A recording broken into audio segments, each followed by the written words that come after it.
hanya gambar saya.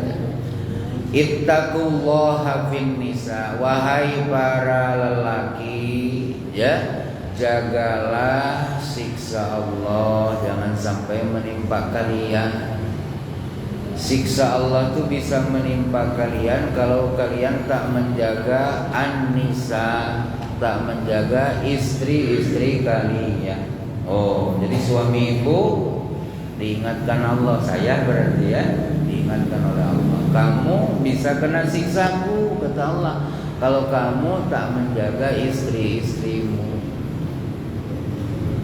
Rasul ingatkan, kamu ngambil istrimu dari walinya itu bukanlah ditukar dengan duit, bukan ditukar dengan hantaran, betul? Tetapi akhadtumuhunna bi amanatillah, kamu semua wahai para lelaki mengambil istri-istri itu disertai amanah Allah. Oh, jadi artinya si abang kita tuh, suami ibu tuh harus sadar ketika dia mengatakan ijab qabul itu hakikatnya dia mengambil amanah dari sisi Allah. Apa yang ingin disampaikan oleh Rasulullah? Jangan main-main dengan istrimu. Paham, Bu? Jangan habis manis sepah dibuang. Nah itu, ibu mau tak habis manis ibu dibuang sepah? Mau tak? Betul tak? Gitu. Jadi Rasul nak sampaikan, jangan main-main dengan istrimu itu, karena kamu ngambil istrimu dari bapaknya itu disertai amanah Allah. Kamu harus mempertanggungjawabkan istri kamu di hadapan Allah. Bukan hanya urusan dunia menikah ini, tapi sampai ke urusan akhir. Artinya bertanggung jawablah. Begitu, bertanggung jawablah. Wastahlaltum furujahunna bi kalimatillah. Kalau kami sering dengar saya khutbah gitu. Wastahlaltum furujahunna bi kalimatillah. Dan kamu semua wahai para lelaki menghalalkan istri-istrimu itu dengan kalimah Allah. Paham, Bu? Jadi suami ibu menikahi ibu itu bukan dengan kata-kata biasa, tapi dengan kalimah Allah. Apa kalimah Allahnya itu? Angkahtuka wa zawwajtuka, kunikahkan engkau dan kukahwinkan. Ini kalimat sakral, Bu, makanya tak boleh main-main dengan kata itu. Rasulullah sampaikan ada 3 kata yang tak boleh dimain-mainkan oleh lelaki. Apa? Talak. Yang kedua kata nikah. Ketiga kata itkun. Itkun itu memerdekain sahaya, itu tak ada sekarang. Yang ada tinggal 2. Talak dan nikah. Jangan main-main. Ini keluar dah. Suami ibu dengar dah. Tak apa. Tak apa ya. Takutnya marah pula, saya sendiri sini lakinya. Tak ada pembela. Paham, Bu? Jangan mainkan kata nikah, jangan main-mainkan kata talak. Paham, Bu ya? Nah, itu ingatkan dengan abang itu. Bang, jangan main-main dengan kata nikah, dengan adek sudah, dengan yang lain jangan main-mainkan. Jangan main-mainkan kata talak dengan saya. Kenapa? Sekali terucap benda itu bereaksi. Paham, Bu ya? Nah, sakral. Itu disebutnya oleh hadis sebagai kalimah Allah. Oh, ibu ini berhutang jasa dengan Rasulullah, maka cintailah Rasul karena beliau telah memperjuangkan hak-hak ibu sebagai manusia. Paham, Bu ya? Dulu, Bu, kalau ibu jadi anak perempuan, orang tua ibu meninggal, boro-boro dapat waris. Boro-boro dapat waris. Ibu itu dianggap tai kucing, tak ada harga. Ayo ada tak kucing ibu ambil? Tidak. Betul lah, dibuang. Setelah Islam lahir, perempuan luar biasa. Istri kalau suami meninggal dapat waris, anak perempuan kalau bapaknya ibunya meninggal dapat waris, saudara perempuan kalau saudara laki-lakinya atau saudara perempuannya meninggal dapat waris. Mau tahu dah? Ibu punya suami kan? Andai suami ibu dulu meninggal, ibu kemudian, kan suami ninggalin harta, punya anak dia 2 orang, ibu dapat warisan berapa? Ayo jawab. Ayo tebak-tebakan. Jangan tebak-tebakan betul, tebak-tebakannya pakai ilmu sikit. Abang meninggal, dia meninggalkan ibu sebagai istrinya, meninggalkan 3 orang anak, 1 laki-laki 2 perempuan. Ibu sebagai istri dapat berapa bagian dari abang? Ayo. Wah kacau kalau tak tahu. Ibu saya kasih tahu, ibu dapat 1/8 harta suami. Ibu dapat berapa? 1/8 harta suami. Kalau 1 M suami ninggalin harta, berarti berapa ibu dapat? Hampir ibu dapat 150 juta. Betul kan? Kalau 1/10 kan 100 juta. Kalau 1/8 kan paling tidak 150 juta. Sisanya untuk siapa itu? Untuk anak laki-lakinya, untuk anak perempuan. Bukan anak dari ibu pun tak masalah. Pokoknya anak sang suami, dari istri sebelumnya atau dari istri keberapa. Betul lah. Kalau sang suami tak punya anak, bukan ibunya yang tak punya anak, sang suami yang meninggal itu tak punya anak, ibu dapat berapa? Ayo. Oh bahaya kena tipu kalau gini ibu, tak tahu. 1/4 harta. Berapa bu? 1/4. 1/4 harta suami. Paham tak? 1/4 harta suami. Berarti ibu kemungkinannya 2. Suami tak punya anak 1/4, suami punya anak 1/8. Sekarang dibalik, ibu duluan yang meninggal, abang berikutnya, entah nak nikah lagi entah, tak tahu saya. Ibu meninggal duluan, suami ibu dapat berapa kalau ibu tak punya anak? 1/2 harta ibu jatuh ke tangan suami kalau ibu tak punya anak. Kalau ibu punya anak, entah dari suami yang ono atau suami sebelumnya, harta ibu itu diberikan ke suami 1/4-nya. Sisa harta ibu untuk anak-anak ibu. Dulu mana ada perempuan dapat waris? Ibu dapat 1/4 atau 1/8. Alhamdulillah. Betul tidak?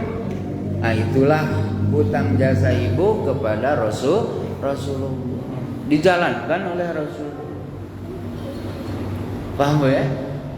Anak perempuan ibu dulu dianggap tai kucing, tak ada arti dalam hidup. Datang Islam, kalau bapaknya meninggal, sang anak yang perempuan itu andai seorang dia saja, dia dapat setengah harta ibu. Ibu meninggal, betul lah? Ibu hanya punya anak 1 perempuan, setengah harta ibu untuk dia, setengahnya lagi untuk suami. Kalau masih ada suami. Paham bu? Kalau anak ibu lebih dari 1, maka 2/3 harta anak ibu diberikan kepada anak perempuan itu 2/3. Besar bu 2/3 tuh. Betul lah, 2/3 harta ibu tuh diberikan ke anak perempuan ibu kalau dia lebih dari 1. Ini ibu biar terasa kenapa kita harus mencintai Rasul. Ibu, Rasul itu membela hak-hak ibu sebagai perempuan. Maka kata Rasulullah SAW, kaum lelaki itu cukup tak payah nyari-nyari dosa yang lain untuk boleh masuk menjadi penghuni neraka. Gimana caranya? Telantarkan istrimu, melenggang kamu ke neraka. Tak susah nak ke neraka, telantarkan istri. Mau begitu suaminya, ingatkan sama ibu, bang, nelantarkan adek nggak neraka tuh. Seneng nggak digituin sama Islam bu? Alhamdulillah. Betul lah. Artinya kita dibela. Betul lah. dibela. Dibelanya oleh Allah. Betul lah?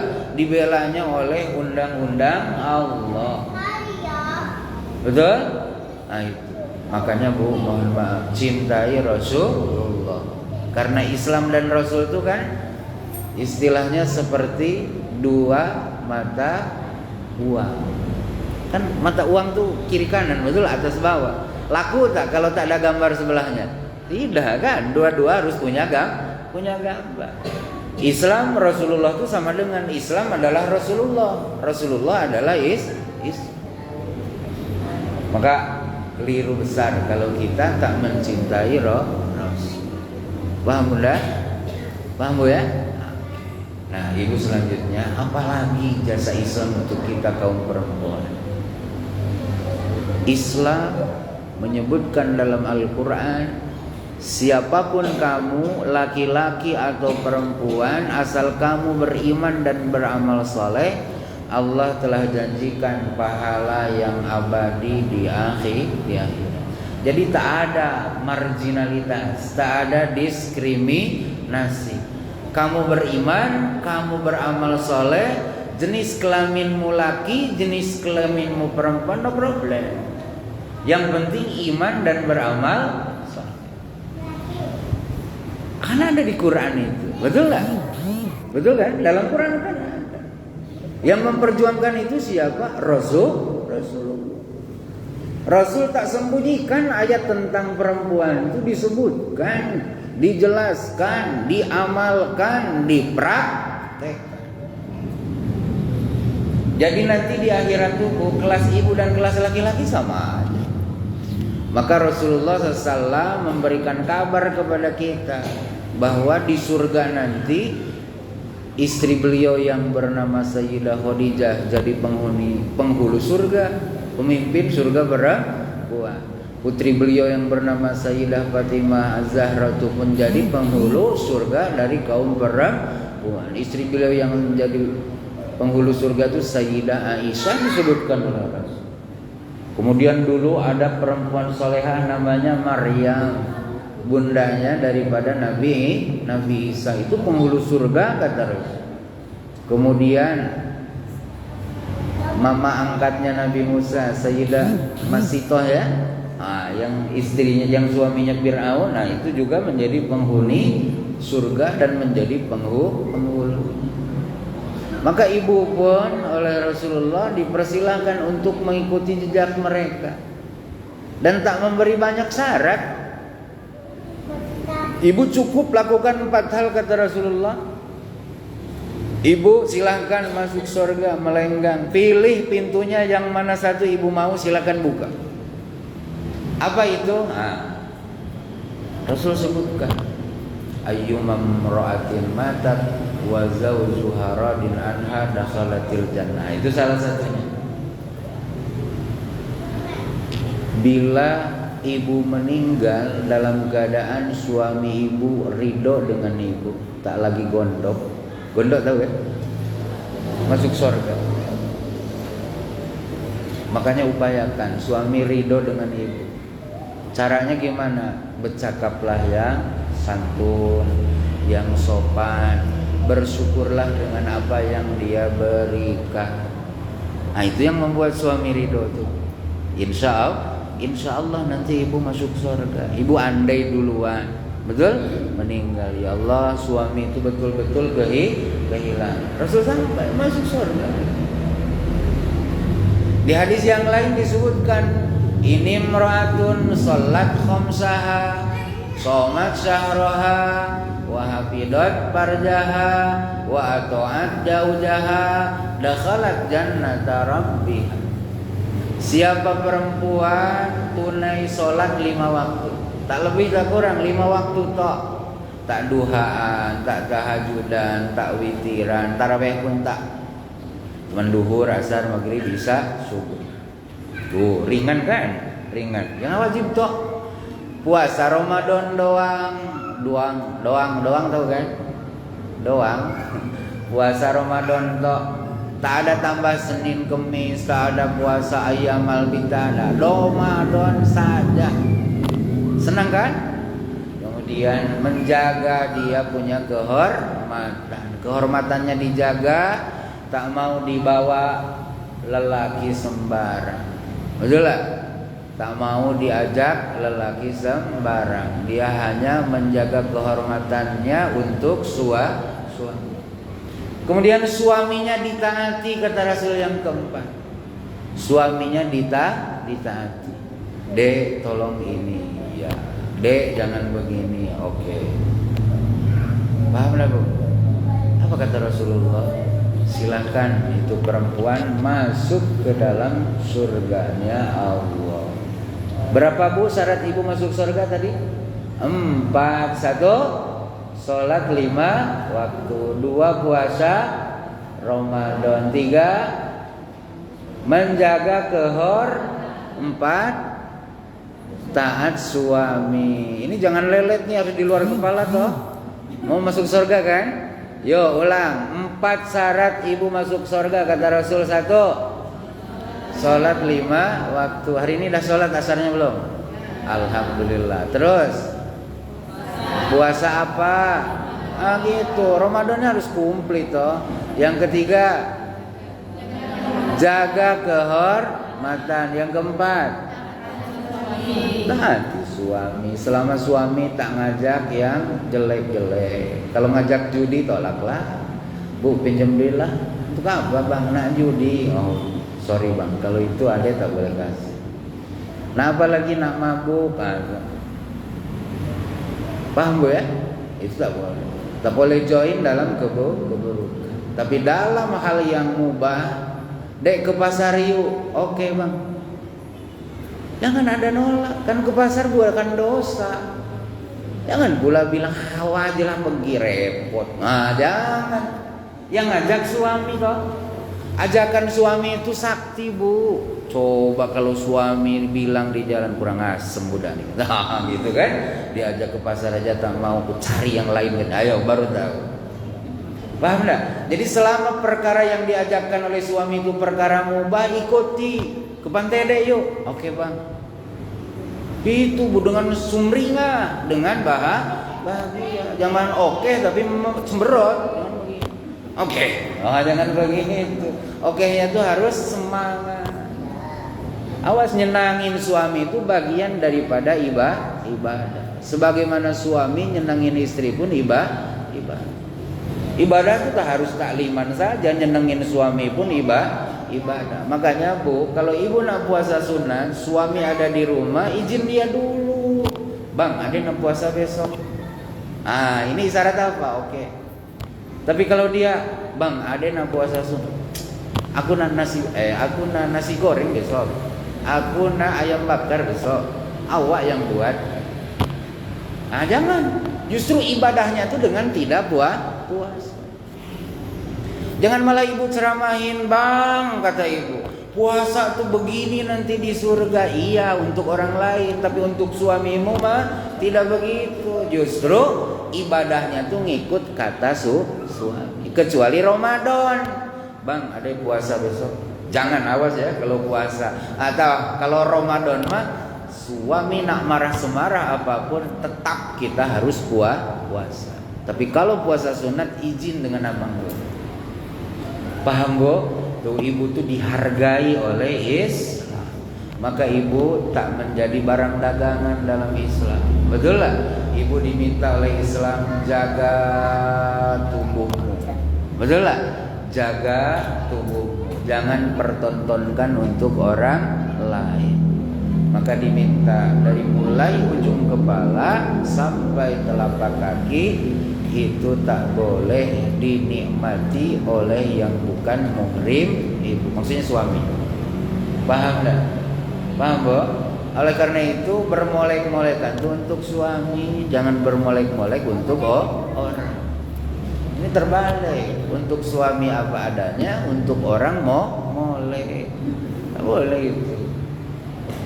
Aku heran, katanya dia. Awak aku tengok tadi waktu selfie cakep minta ampun. Sekali sampai rumah hilang kabeh.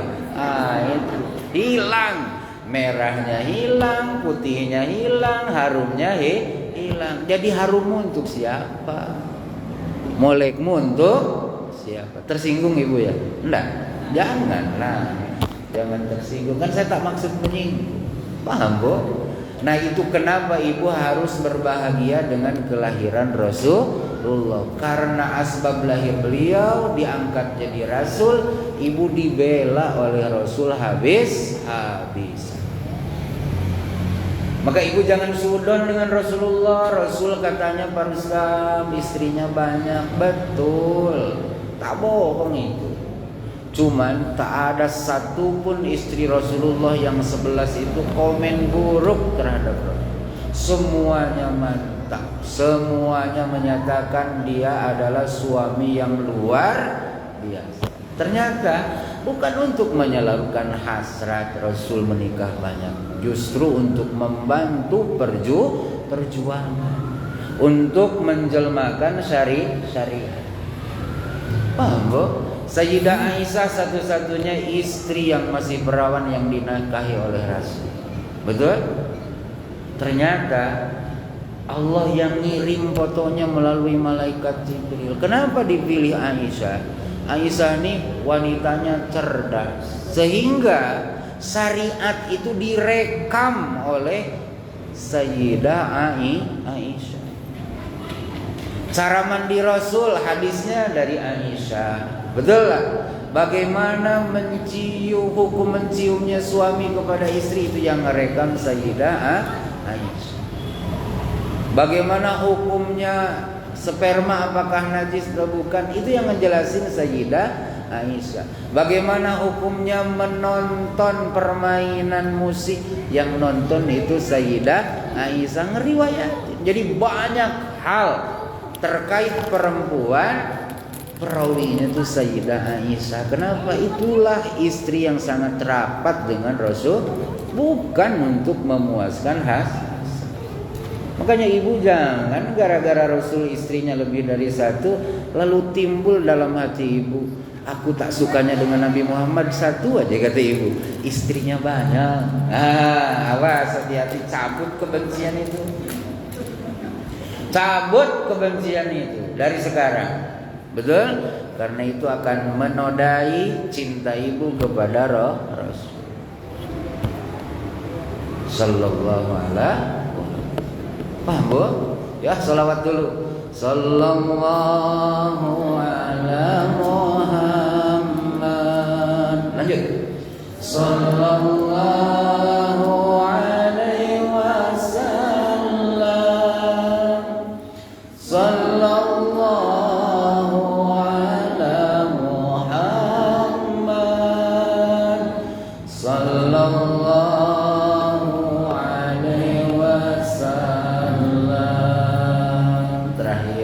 karena kami bilang jam 5.15 bubar kita fatwa itu.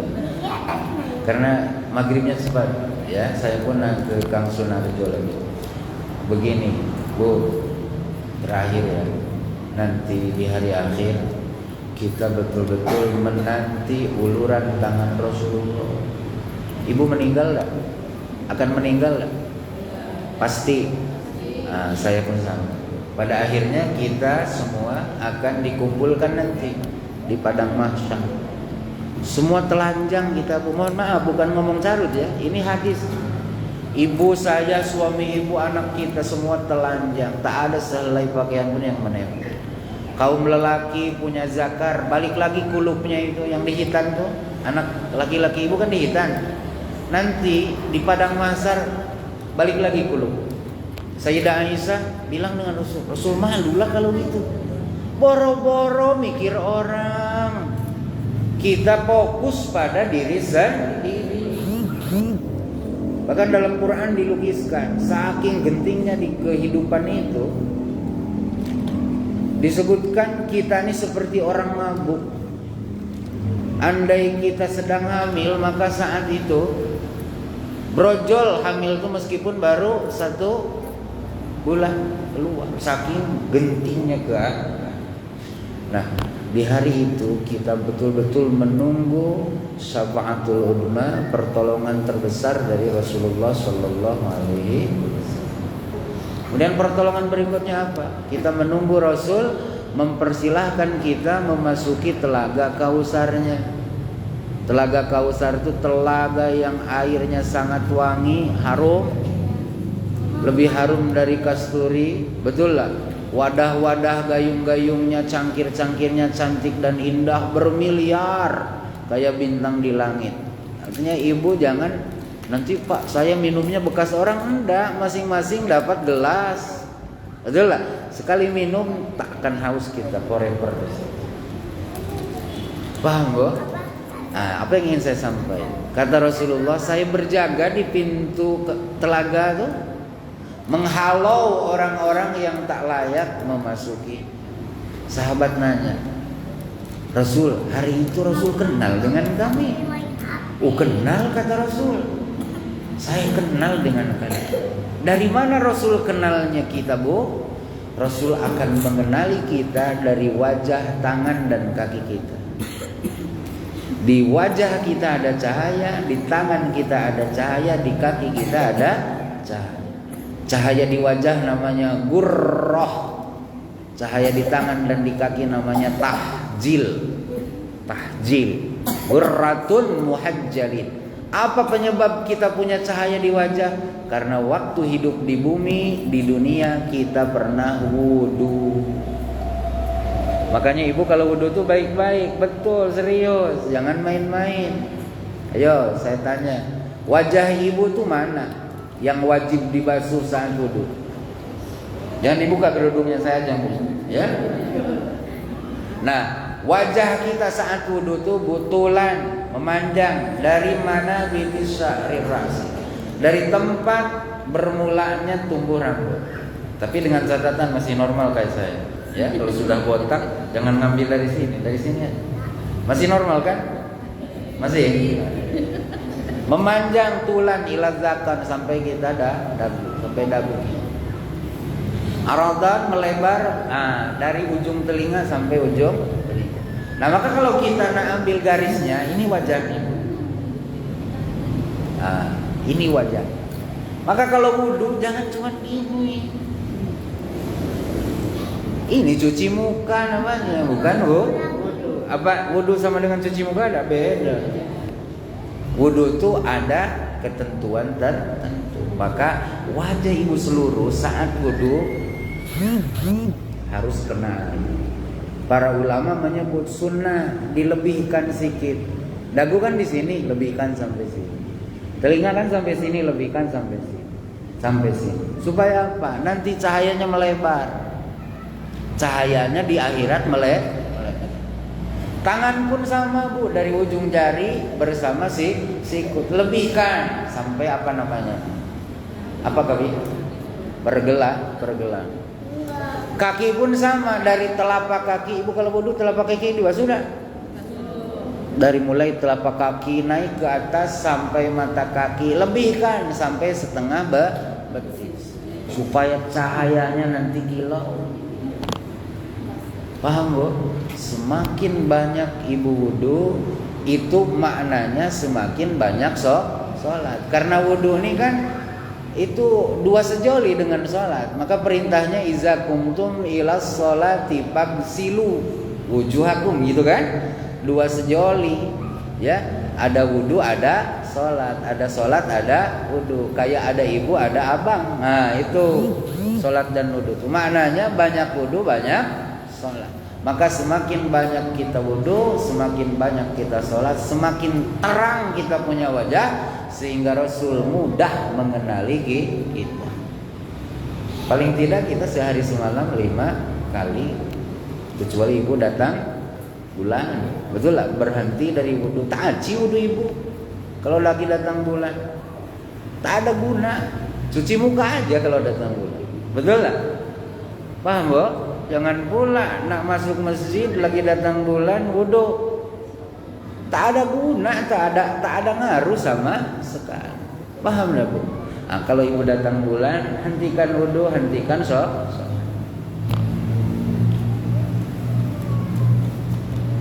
Kalau kita sholatnya seminggu sekali, berarti wudunya seminggu sekali.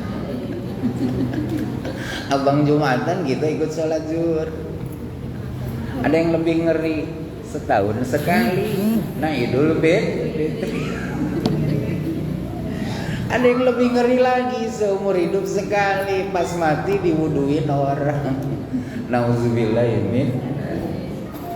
Paham Bu? Pengen dikenali Rasul? Perbanyak sholat, perbanyak wudu. Wudunya yang betul. Jangan asal wudu. Wudu yang betul tuh ya itu tadi. Wajah terbasuh seluruh, tangan terbasuh seluruh, bahkan lebih. Betul? Kepala pun kita usah. Ya. Gitu. Sampai belakang. Paham Bu ya? Kaki kita pun basuh dari mulai telapak kaki terus sampai mata kaki, lebihkan, upayakan sampai tengah betis. Kalau abang nanya, apa dek sampai tengah betis? Aku cahayanya pengen lebar bang. Gitu. Cahayaku di akhirat pengen lebar. Paham Bunda? Nah itu. Nah di situ Rasul mengenal kita. Rasul akan mempersilahkan, silakan minum di telaga aku. Inna a'tayna kal kautsar. Fasolli li rabbika wa inna syani'aka huwal abtar. Kawi harus diikuti. Tinggal 1 menit lagi saya akhiri ya. Cukup ya? Nah cukup. Jadi cintailah Rasulullah karena Rasul pembela kaum perempuan. Yuk, tengadah tanganlah memohon kepada Allah. Mudah-mudahan kita semua betul zuriyah kita, suami ibu ya, istri-istri semuanya mendapat cinta Rasulullah sallallahu alaihi wasallam. Auzubillahi minasyaitonir rajim. Bismillahirrahmanirrahim. Alhamdulillahirabbil alamin. Wa ni'mal wakil mazidah. Ya Rabbana lakal hamdu kama yanbaghi li jalali wajhik wa li'azimi sultanik. Allahumma shalli wa sallim ala sayyidina Muhammadin wa ala alihi wa sahbihi ajmain. Rabbana ighfir lana wa liwalidayna wa lil mu'minina yawma yaqumul hisab. Allahumma inna nas'aluka al-huda wa tuqa wa ghina. Allahumma arham ummata Muhammadin. Allahumma aslih ummata Muhammadin. Allahumma farrij an ummati Muhammad. Allahumma inna na'udzubika min an nusyrika bika syai'an na'lamu wa ma lam na'lam. Rabbana hab lana min azwajina wa dhurriyyatina qurrata a'yun waj'alna lil muttaqina imama. Wa sallallahu ala sayyidina Muhammadin wa ala alihi wa sahbihi wa baraka wa sallam. Walhamdulillahi rabbil alamin. Taqabbalallahu minkum. Wallahul muwaffiq ila aqwamit thoriq. Assalamualaikum warahmatullahi wabarakatuh.